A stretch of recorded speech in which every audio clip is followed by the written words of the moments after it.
জয় শ্রী মহাকাল। হাতে আয়ু রেখা, তাতে যদি ত্রিভুজ চিহ্ন থাকে তাহলে কি ফলাফল হয় একটু লক্ষ্য রাখতে হবে।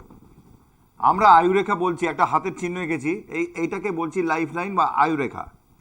ত্রিভুজ চিহ্ন বলতে গেলে কি, আমি এখানে সাইডে দেখাচ্ছি বড় করে। ধরুন এইটা আয়ুরেখা আপনার, তার ওপরে এইরকম একটা ত্রিভুজ রয়েছে, আশা করি দেখতে পাচ্ছেন এইরকম ত্রিভুজ চিহ্ন। ধরুন আপনার এই আয়ুরেখা, এখানে একটা ত্রিভুজ চিহ্ন আছে।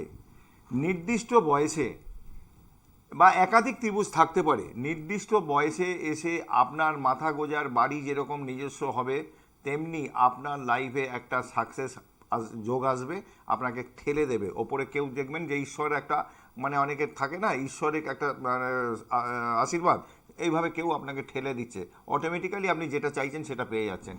তা এখানে যে জায়গাটায় ত্রিভুজটা রয়েছে, আয়ুটা যদি আমরা ক্যালকুলেশন করি, মোটামুটি এখান থেকে মিডিল এজে 35-36 বছর দেখাচ্ছে, কম বেশি 35-36 এরকম হবে, ঠিক আছে।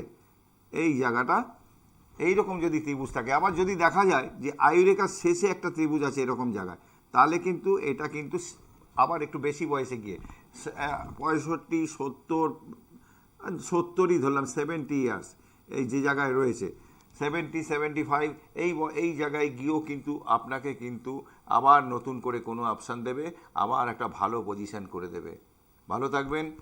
আপনারা নিয়মিত আমার যারা অনুষ্ঠান দেখেন তাদেরকে বলবো, যাদের জন্মকুষ্ঠিতে কোনো রকম সমস্যা আছে বা হস্তরেখা সম্পর্কে কোনো রকম কিছু জানার থাকে, আমার বুকিং নাম্বারটা স্ক্রিনে যাচ্ছে 8420335155, এটা সেভ করে রাখবেন। ভালো থাকবেন। জয় মা তারা, জয় জয় তারা।